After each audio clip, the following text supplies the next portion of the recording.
Ashley Jackson. I grew up in Brandon, Mississippi, but I live in Jackson, Mississippi now.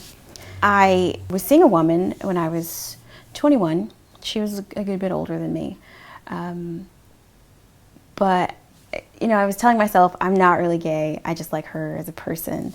And I was seeing a guy at the same time, and they both knew about each other.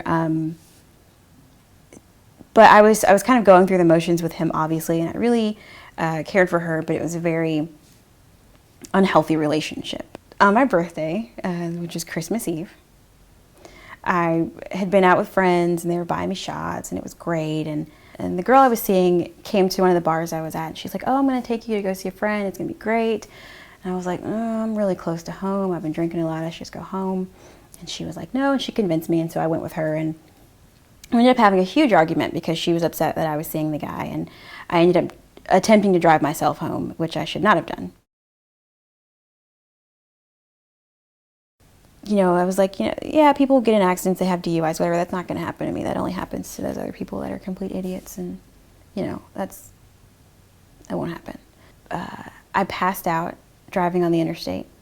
I was not wearing a seatbelt, and I fell into the passenger seat as I was driving, and I remember telling myself, "Okay, Ashley, you're driving, you need to get up." And when I did that, I used my left hand on the wheel as leverage to pull myself up, and I did that, and I jerked the car to the left, and it went over 4 lanes on the interstate and smashed into a concrete guardrail. I don't know how long I was there. I don't know who found me, but I ended up in the hospital for over a week. I had shattered my left ankle.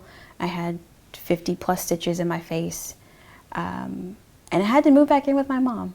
It was easy to drink all the time, and you know, that was one thing I could control in my life. I couldn't, you know, control the feelings I had for women. I couldn't control what other people would think about me being in a relationship with a woman, but I could drink, and that made me fun, and that made it easier to date guys or to be in reckless relationships and, you know, unprotected sex and being promiscuous and all of these things. Having that self-destructive life led to me almost killing myself unintentionally, but, you know,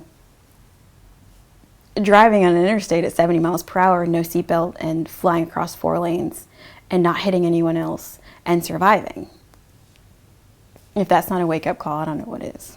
I realized I was hiding from who I was born to be, and I couldn't do that anymore. I couldn't live my life for other people anymore.